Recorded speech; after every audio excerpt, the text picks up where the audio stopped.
అది కదా మీరు అందరూ ఒకటే కాబట్టి అందులో ఒక ఇద్దరు ముగ్గురు వెళ్ళిపోయినంత మాత్రం మిగతా వాళ్ళందరూ మీరు బాధపడిన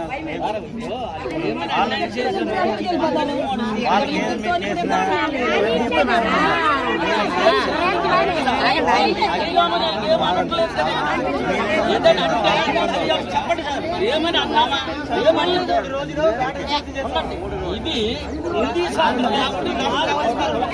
మీ మాటలు పెట్టుకున్నాం కానీ అది ఎట్టి పరిస్థితి మీరు ఏదైతే రిప్రజెంటేషన్ ఇచ్చారో మీ పెద్ద మనుషులు అంతా అవన్నీ విన్నాము. నేను కలెక్టర్ దృష్టిలో ఎస్పీ దృష్టిలో పెట్టి ఏం చేయాలి గ్రామంలో అని మేము ఆలోచిస్తాము. ఎక్కడైతే స్కూల్కి ఇబ్బంది పడుతుందో ఆ చర్చను మేము చెప్తాం.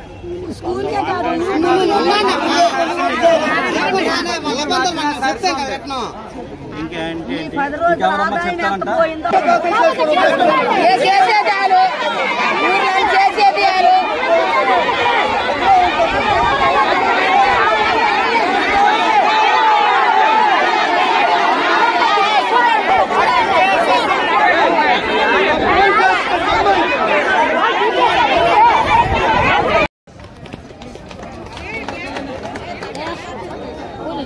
అయితే మన ఆడపిల్లలు వదిలిపోయిన మగవాళ్ళు వదిలిపోయిన చిన్నవాళ్ళు పెద్దవాళ్ళు అందరూ కలిపి సుమారు ఒక 5 రోజులు అనేది ఎంత కష్టం ఎంత నష్టమైంది సంగతి మాత్రం ఖాళీ తనంతరం మనకే ఎరికనమాట. ఈ ఇచ్చాపురం ఎవరు తెలవదు.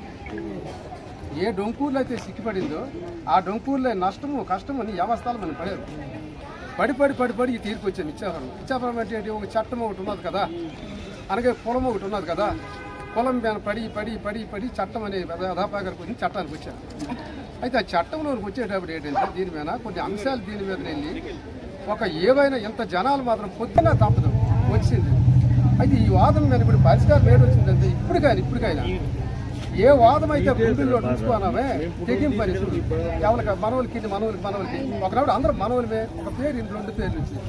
ఆ 2 పేర్లు 2 కాకుండా మళ్ళీ ఒకటిగా భావించిందంటే మనసులోనే ఉండిపోవాలా ఇలాంటి రోజులు కదా అని. కానీ తెగింపులు చేసుకోకూడదు, అంటే గొడవలు పడకూడదు.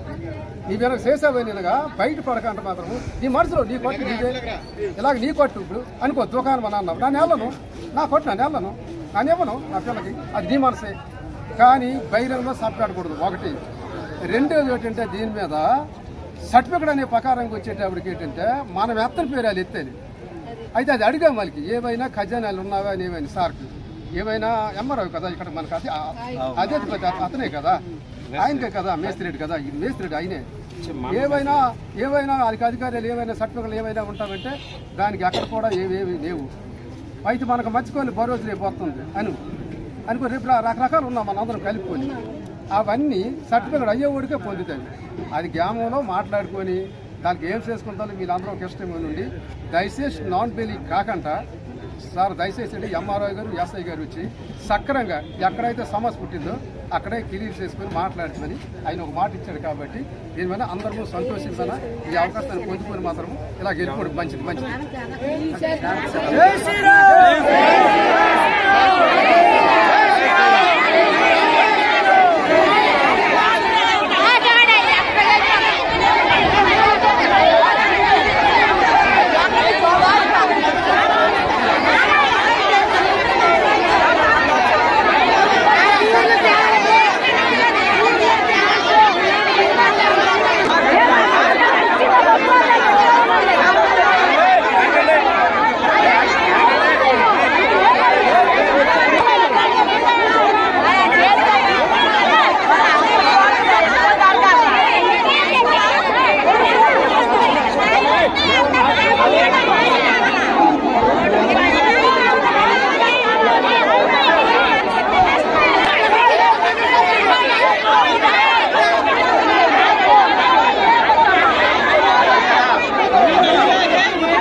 సభ్యత సంస్కారం పాటించాలి, వాళ్ళందరం కలిసికట్టుగా ఉండాలి, మాట మీద ఉండాలి. ఒకటి మేమేం డిమాండ్ చేశాము ఒకటి వాళ్ళు మన క్రైస్తవులు కాదన్నప్పుడు మా రక్త సంబంధం మా సోదర భావం తెగిపోయింది. ఒకటి ఇప్పుడు మన జీవిత కాలంలో మన సోదర భావంతో మత్స్యకారులు అనే పదంతోనే మనం కలిసి వచ్చాము. ఆ వస్తున్న క్రమంలో ఈ రోజు మనం గుడి నిర్మాణం కోసం అందరూ మత్స్యకారులు ఏకమై గుడి నిర్మాణం చేస్తున్న క్రమంలో ఈ రోజు వాళ్ళు తిరస్కరించారు. ఏమని తిరస్కరించారు? క్రైస్తవులమనే తిరస్కరించారు. క్రైస్తవులము బైబిల్ పరంగా వాళ్ళకు ఆర్థిక సహాయం చేస్తే అపవిత్రం అవుతారనే ఉద్దేశం చేత వాళ్ళు తిరస్కరించారు. ఆ తిరస్కరణని మనం ఏమో కించపరచలేదు, వాళ్ళని మనం గౌరవించాము. గౌరవించినప్పుడు ఏం జరిగింది? ఆర్థిక సాయం కోసం ఇతరులు మనం అడిగినప్పుడు వాళ్ళు కాదన్నారు కాబట్టి మన నియమ నిబంధనలు మనం పెట్టుకున్నాము. ఏదైతే మన హిందూ సోదరులకు ఉన్నామో మా నియమ నిబంధనలు పెట్టుకున్నాము. ఆ నియమ నిబంధనల ప్రకారం మనం ఉన్నాము. మనపై కేసు బనాయించారు కాబట్టి ఆ కేసు పరిశీలనకి మనం వచ్చాము. వస్తున్నప్పుడు మనకు న్యాయం జరగాలి. ఏం న్యాయం జరగాలి? వాళ్ళు ఏదైతే క్రైస్తవులు అన్నారో ఆ క్రైస్తవులు వాళ్ళకి ఉండాలి, మేము హిందువులుగా ఉండాలి. మన రిజర్వేషన్ మీద ఏమైతే జరిగిందో ఆ రిజర్వేషన్ అనేది వాళ్ళు కల్పించాలి.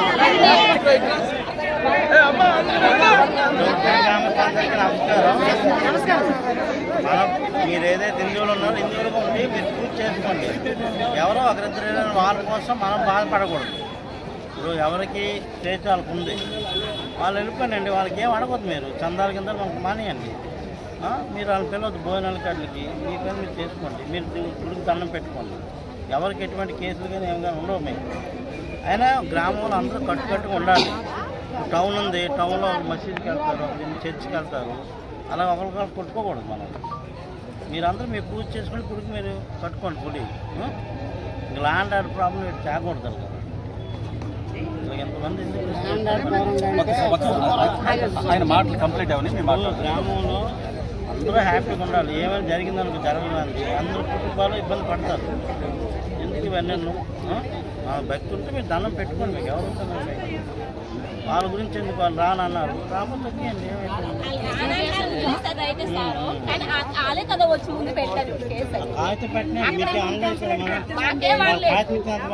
నిజాలు తెలుసుకొని మీకేం చేయలేదు కదా. ఎవరైనా చేశారా? ఇప్పుడు గ్రామాలు మీ అందరూ వచ్చారు, మేము వచ్చి ఇప్పుడు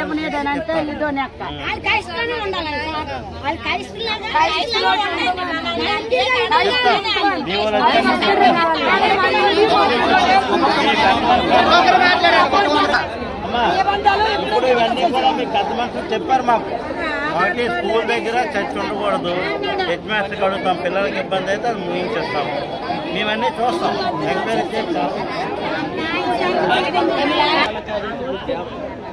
ఒకటోది మధ్యంతరంలో వాళ్ళు కీస్తులకి వెళ్ళారు, ఇప్పుడు పరిపాలనకి వెళ్ళాడు, వేదంతరికి వెళ్ళాడు. ఎవడో బతికాడు బతుకుతాడు. గంగమ్మన ఏ రూపాయి వేసినా కూడా అందరూ కూడా దాన్ని కలుపుతున్నారు. దానికి ఏదికి ఆర్డర్ పెట్టారు. రెండోది ఎప్పుడైనా ఎవరికి నేను చేసిన 12 మోడల్స్కి పెట్టారు. భారతదేశంలో ఉన్నటువంటి హిందూ బంధువులందరికీ విన్నపం. మేము మత్స్యకారులమండి. మాది శ్రీకాకుళం జిల్లా ఇచ్చాపురం మండలంలో డొంకూరు అనే ఒక మారుమూల గ్రామం అండి. మా గ్రామంలో ఇప్పటి వరకు చూసుకుంటే పురాతనంగా మా తాతలు ముత్తాతల నుండి పూర్వీకుల నుంచి వస్తున్నటువంటి సాంప్రదాయాలు, గ్రామ కట్టుబాటులు అన్నిటినీ పాటిస్తూ ఒక సాంప్రదాయంగా ముందుకు వెళ్తున్నామండి. అయితే మా ఊర్లో ఉన్నటువంటి అందరూ మత్స్యకార సోదరులు అనే భావంతో మేము ముందుకి నడుస్తున్నామండి. మా గతంలో మా తాతలు మా పూర్వీకులు ముందు నుండి ఏ సాంప్రదాయాన్ని ముందుకు తీసుకొస్తున్నారో అదే సాంప్రదాయాన్ని ఇప్పుడు కూడా మేము ముందుకు తీసుకెళ్ళడానికి ఒక అడుగండి. మా ఊర్లో ఉన్నటువంటి శ్రీ శ్రీ శ్రీ డొంకపోలమ్మ గుడి నిర్మాణం కొరకు అది కట్టి ఇప్పుడు 40 సంవత్సరాలు అవుతుంది కండి. ఆ శిథిలావస్థితికి వచ్చింది కాబట్టి దాన్ని పునర్నిర్మించడానికి కోసం మా గ్రామంలో ఉన్నటువంటి పెద్దలు, సర్పంచులు, అధికారులు అందరూ ఒక గ్రామ సభ ఏర్పాటు చేసి దాన్ని ముఖ్యంగా మా గ్రామం ఎలా చేస్తాం ఏంటనేది ఒక మాట్లాడుకుని ఒక గ్రామ సభ ఒక తీర్మానం ఇచ్చిందండి. ముఖ్యంగా ఇప్పుడు చూసుకుంటే ఎలా చేస్తామంటే ప్రతి గ్రామంలో ఉన్నటువంటి ప్రతి ఇంటి నుంచి తలో కొంత ఆర్థిక సహాయంతో చేస్తామనేసి ఒక ఫైనల్ చేసుకున్నామండి. ఇప్పుడు చూసుకుంటే మా గ్రామంలో ఉన్నటువంటి అందరము మత్స్యకారులము ఒకటి కాబట్టి మత్స్యకారులు అందరూ తలో సాయం చేస్తే ఇప్పుడు మా గ్రామంలో ఉన్నటువంటి మేజర్ పెద్ద సమస్య ఏంటంటే మా హిందువులందరూ ఓకే, కొంతమంది హిందువుల రూపంలో ఉన్నటువంటి క్రైస్తవులు వాళ్ళైతే క్రైస్తవులు అయితే కాదు, మన హిందువుల రూపంలో ఉన్నటువంటి క్రైస్తవులు ఏంటంటే మాకు వ్యతిరేకించారు. మేము పెట్టుకున్నటువంటి గత 10 రోజుల నుంచి గ్రామ సభలకు ఎప్పుడు కూడా గ్రామ సభ సాటింపు వేసేటప్పుడు 10 మీటింగులు కూడా ఒక్కసారి కూడా వచ్చి అటెండ్ అవ్వలేదు. ఒకటి అంటే ఒక గ్రామ సభలకు ఒక సర్పంచ్కి ఎవరికి విలువలు ఇవ్వకంటే గ్రామ సభలకు కట్టుబాట్లకు విలువ తీస్తారు ఒకటి. ఆ తర్వాత లాస్ట్కి మళ్ళీ మా గ్రామంలో వేట మానుకొని 4 రోజులు బంద్ చేసుకుని మరీ మేము గ్రామ సభలు నిర్వర్తించినప్పుడు లాస్ట్ ఫైనల్గా వచ్చి ఏం చెప్పారంటే, మేము క్రైస్తవులము మీ హిందూ దేవుళ్ళను హిందూ పూజలను మేము పూజించము అనుకునేటప్పుడు మేమేంటంటే, ఓకే మీరు మా హిందూ దేవుళ్ళని మీరు పూజించరు కదా, ఓకే మీరు ఇక్కడి నుంచి వెళ్ళండి అనేసి మేము అలా కట్టుబాటు చేస్తే, ఇప్పుడు మా హిందువులు అందరం మన హిందూ సోదరులందరం కూర్చొని మన హిందువుల వల్ల వాళ్ళకి ఎక్కడ అపవిత్రం అయిపోతుందో, ఇప్పుడు జనరల్గా మా ఊర్లో ఒక ఉదాహరణ అండి, మా ఊర్లో ఏదైనా హిందువుల ఇంట్లో ఒక ఫెస్టివల్ అయినా ఒక కార్యక్రమం అయినా అమ్మవారి కార్యక్రమం అయితే ఏ ఒక్క మా ఊర్లో హిందువుల రూపంలో ఉన్నటువంటి క్రిస్టియన్స్ ఎవరు వచ్చి ప్రసాదం అనేసి ఎవరు తినరండి. మేము మాత్రం క్రిస్మస్ చేస్తే వాళ్ళ సాంప్రదాయానికి మన మత్స్యకార సోదరులు అనే భావంతో అన్నిటికీ వెళ్తాం. వాళ్ళు ఏంటంటే అపవిత్రం అయిపోతారు అనేసి వాళ్ళు నిర్ణయించుకున్నారు. కాబట్టి మేము కూడా బాగా ఎంచుకున్నాం. వాళ్ళు మన కార్యక్రమాలకు వచ్చి ప్రసాదమే తిన్నప్పుడు మన హిందువులు వాళ్ళు బోటుకి వెళ్తే ఎక్కడ అపవిత్రం అయిపోతారనే విషయంలోన వాళ్ళని ఎందుకు మనం ఇబ్బంది పెట్టడం అనేసి మనం కొట్టుగా మన హిందువులు మన పని మనం చేసుకుంటాం, ఎందుకు వాళ్ళు జోక్యం చేసుకోకూడదు, మన గురించి ఎందుకు అపవిత్రం అయిపోకూడదు అనేసి మా గ్రామంలో ఉన్నట్టు నిబంధనలు పెట్టుకున్నాం. ఒకటి ఇప్పుడు వాళ్ళని ఖండించాం. ఇప్పుడు మా హిందువులు అందరం పెట్టుకుంటే అయిపోయింది. ఇప్పుడు సుమారుగా 2 రోజుల కాలం తర్వాత వాళ్ళేంటంటే 110 మంది చేత మన ఎంఆర్ఓ ఆఫీస్కి ఎస్ఐ గారి వారికి ఒక 18 మంది కంప్లైంట్ పెట్టారు. ఇప్పుడు నేను ఒకటే అడుగుతున్నాను మన ఎంఆర్ఓ గారికి మన ఎస్ఐ గారికి, ఇప్పుడు ఎవరైతే 110 మంది మా 18 మంది సభ్యుల మీద కేసు నమోదు చేశారో అసలు వాళ్ళు క్రైస్తవులా లేకపోతే మత్స్యకారులా ఒక వివరణ నాకు ఇవ్వాలి. వాళ్ళు క్రైస్తవులు అయితే ఆ క్రైస్తవులకు ఏకీభవించినారు ఎస్ఐ గారు కూడా. వాళ్ళకి ఏ సర్టిఫికేట్ ఏ ధృవపత్రాల ఆధారంగా వాళ్ళని మీరు క్రైస్తవులని నిర్ధారించారు. కాబట్టి దానికి క్లారిఫికేషన్ మాకు ఇక్కడ ఇస్తారనేసి మా ఊరు నుంచి అందరం రావడం జరిగింది. ఇంకా చూసుకుంటే మా ఊర్లో ఉన్నటువంటి 4 నుంచి 5 చర్చిలు ఉన్నాయండి. ఆ చర్చిలు కూడా ఏంటంటే స్కూల్ సరౌండింగ్ ఆధారంలో ఉన్నాయి. ప్రతి నెల సౌండ్ పొల్యూషన్ చాలా విపరీతంగా ఉంది. ఆ చర్చిల తాలూకా ఆధారాలు పర్మిషన్స్ మాకు వెంటనే వాళ్ళు ఇప్పించాలి. అర్థమైందా? ఇప్పుడు కూడా ఉన్నటువంటి హిందువుల రూపంలో ఉన్నటువంటి క్రైస్తవులు కూడా ప్రతి డాక్యుమెంట్ వాళ్ళ పిల్లల చదువులు అయితేమి, మన వలసల కోసం విదేశాలు వెళ్తున్నటువంటి వీసాల మీద కానివ్వండి, పిల్లల ఆధార్ కార్డుల మీద కానివ్వండి, స్కూల్ డాక్యుమెంట్ల మీద ప్రతి దాని మీద కూడా హిందూ అనే సర్టిఫికేట్ వేసుకుంటారు. కానీ వాళ్ళు క్రిస్టియన్స్ అని వేసుకోరు. దాన్ని కూడా మేము పరిగణలోకి తీసుకుంటాము. వాళ్ళు హిందువుల సర్టిఫికేట్తో చాలామంది చెందించి మన మత్స్యకారు మన హిందూ దేవాలయాలను దూషించడం ఏంటి, ఇది ఎంతవరకు కరెక్ట్ అనేసి మన ప్రజలందరికీ మన భారతదేశంలో ఉన్న హిందూ బంధువులందరికీ తెలియజేస్తున్నాను. కాబట్టి ఈ విషయాలని వెంటనే ఖండించాలని, వాళ్ళకి డైరెక్ట్ బీసీఏ నుంచి అంటే మనది కాని వాళ్ళకి మనలో ఎందుకు కల్పించుకోవడం అనేసి బీసీఏ నుంచి వాళ్ళకి సపరేట్గా ఒక క్రైస్తవులు అనేసి ఒక గుర్తింపు వాళ్ళకి సపరేట్గా ఇచ్చేస్తే వాళ్ళకి మేము స్వాగతిస్తాము. వాళ్ళకి మాకు ఎటువంటి కలహతలు రావు. కాబట్టి మా మత్స్యకారులను ఒక భావజలంతో వాళ్ళని ప్రశ్నించడం జరిగింది. ఇది అండి. థ్యాంక్ యూ అండి.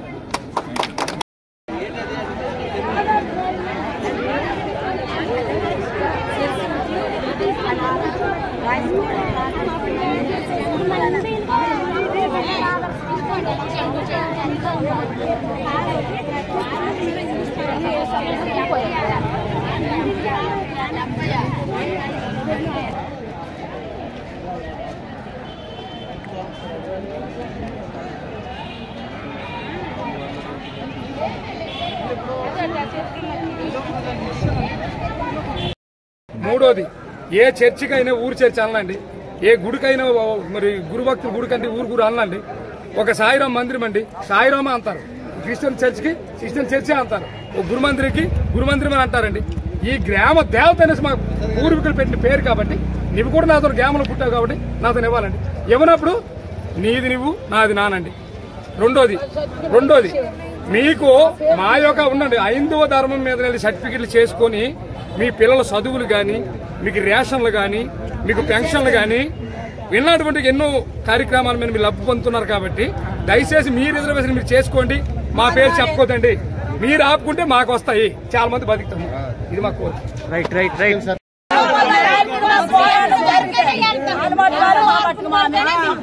సుప్రీంకోర్టు వరకు వెళ్ళడానికి మాకు అవకాశం ఉంది.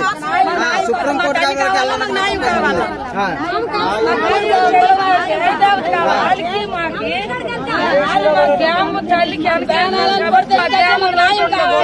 మా పూర్తి కులదేవత కావాలా మాకు ఇవ్వాల్సిన లేదా 3,000 మళ్ళీ 6,000 రూపాయలు మా పేరాలు మరి పెట్టుకొని మా అమ్మ తల్లికి సాధించుకెళ్తాము. వాళ్ళదే మాది మాకు పోరాటం ఇది మాకు కావాలి. మాకు ఎంత బరువుతుంది మాకు అనవసరం. ఆవిడ చెప్పారు వాళ్ళు ఎవరైతే క్రైస్తవులు ఉన్నారో ఆ క్రైస్తవ సర్టిఫికేట్ చేసుకోమని ఆవిడ చెప్పారు. నిజమేనది? గ్రామం కడుతున్నాం కానీ గ్రామానికి సందా కోసం వెళ్ళాము.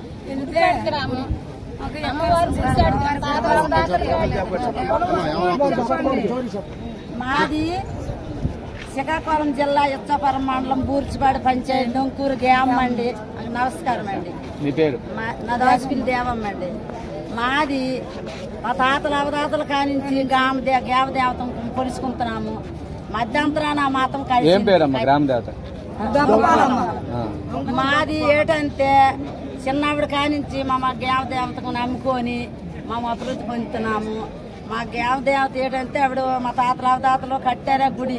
ఆ గుడి కట్టిన వాళ్ళు ఏటైందంటే గుడి కారిపోతుందని ఇంతకు 2 సంవత్సరాల కిందట మేము సంబరం చేసాము. ఈ సంవత్సరం ఏంటంటే మాకు గ్రామదేవత కడితేమని నిర్ణయించుకొని ఏంటంటే మేము సందా ఎత్తుకున్నాము. మడిచికి 6,000 లెక్క సందా ఎత్తే చెప్తానండి. 6,000 లెక్క సందా ఎత్తే అందరూ ఒక్కనంటే ఉండాలని ఈ సంవత్సరానికి 3,000 ఇస్తాము.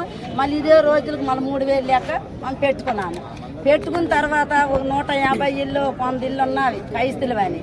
ఆ 150 ఇల్లు 100 ఇల్లు ఉన్న తర్వాత వాళ్ళకి సందా అడగడానికి వెళ్ళాము. వెళ్తే ముందు ఇస్తానని అన్నాలంట. 10 మడుగు దాకా వచ్చేళ్ళు ఇస్తాను అన్నారు. ఆఖరికి మళ్ళీ లేట్ అయిందా రాత్రికి ఇవ్వనన్నాలంట. మరి మాము గంగమ్మ పండుగ చేస్తుంటే 2,000 రూపాయలు లెక్క చొప్పున వేస్తే గంగమ్మ పని ఇస్తున్నారు. మరి అమ్మవారు జాతర చేస్తుంటే 1,000-1,500 లెక్క ఇస్తున్నారు. మరి ఇప్పుడు ఎందుకు ఇలాగ అయ్యింది అని మామేటంటే ధర్నా చేసాము. ఎందుకంటే మీరు ఇవ్వనన్నారు.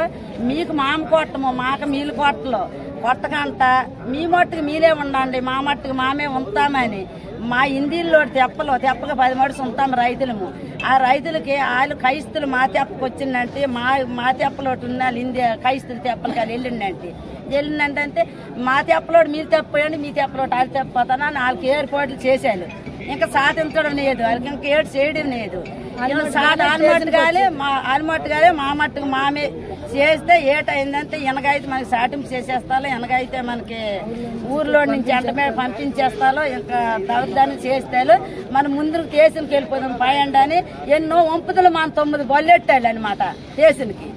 అది సరే కానీ 9 బల్లెట్టనే కానీ మా అమ్మ జాడలేదు. ఆఖరి మా మట్టుకు ఉన్నాము.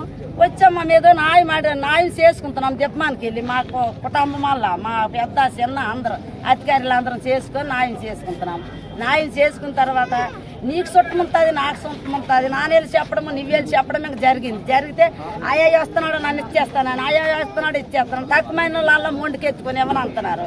ఇవ్వన తర్వాత దేశంలో న్యాయం జరగాల హిందువులకి క్రైస్తులకు మాకు న్యాయం జరగాలని ఇదో ఈ దేశానికి ఉన్నంత వరకు పోరాడుతున్నాము. మాకు న్యాయం ఏ తారకు జరిపించాలో మీదే ధర్మం. సరే.